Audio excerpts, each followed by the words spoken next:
Palapit na ng palapit ang oras para magtapat ang mga gustong pumalit sa pwesto ng mga reyna sa PVL at yun ay ang Creamline. Pero sa ngayon, ating munang tunghayan sa paparating na laban sa Premier Volleyball League All-Filipino Conference ngayong Martes. At ang laban na ito ay para sa quarterfinals. Kaya ating tunghayan ang mahahalagang laban na magpapasya kung sino nga ba ang magpapatuloy. Una, ang PLDT, na kasalukuyang nasa ika-4 na pwesto, ay haharap sa Zeus Coffee Thunderbells matapos ang isang dominanteng panalo sa huling paghaharap. Ngunit nagbabala si Coach Roderick Afort laban sa pagiging kampante at kinikilala ang posibilidad ng isang upset mula sa Thunderbells. Dahil alam naman natin ang nangyari last season kung saan ang laban nila kontra sa Akari ay naging kontrobersya dahil sa desisyon ng committee. At syempre, ang mga pangunahing manlalaro na dapat panoorin para sa PLDT ay sina Savid Davison, Fiola Ceballos at Majoy Baron. Para sa Zeus Coffee naman, kailangan ng mga veterano katulad ni Chay Troncoso at Jovelyn Gonzaga na pangunahan ang kupunan at umaasa na mapigilan ang malakas na opensa ng PLDT. Pero syempre, sa tulong ng depensa ni Gagate at ng mga maaasahan na sina Santiago, Pascual at Arroyo. Ngunit ang tunay na laban ay nasa pagitan ng Farm Fresh at Akari. Ito ang laban para sa huling dalawang automatic na pwesto sa quarterfinals. Ang dalawang pantay na kupunan na ito ay nangangako ng isang kapanapanabik na laban. Ang Farm Fresh na may karanasan bilang runner-up sa Reinforced Conference noong nakaraang taon ay umaasa kina Trisha Tubo at ang walang kupas na si Rachel Andakis. Nakamakailan ay nagpakita ng isang vintage na 19 points performance.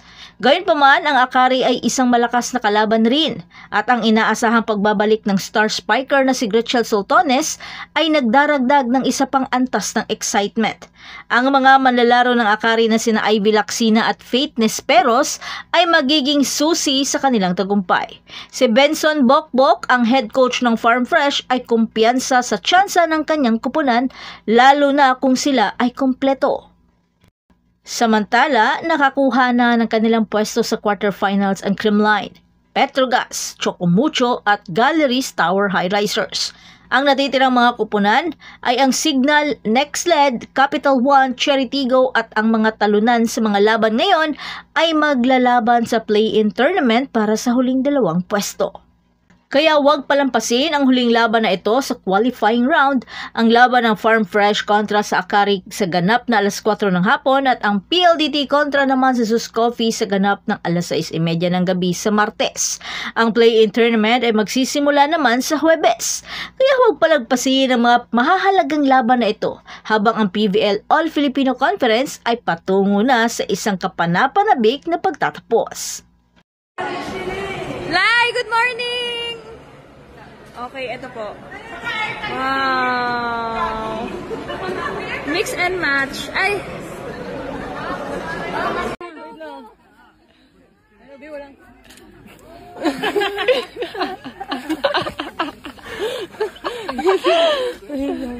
Good job, baby.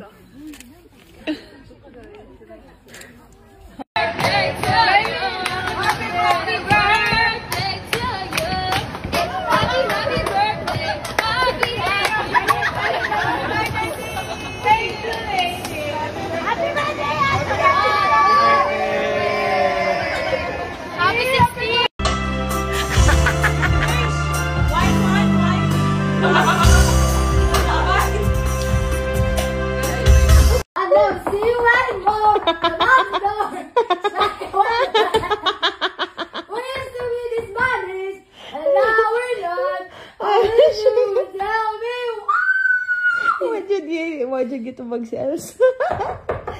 Do you wanna build a snowman? Okay, bye!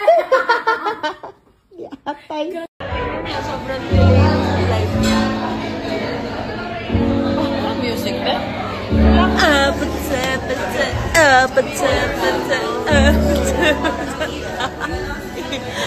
You naman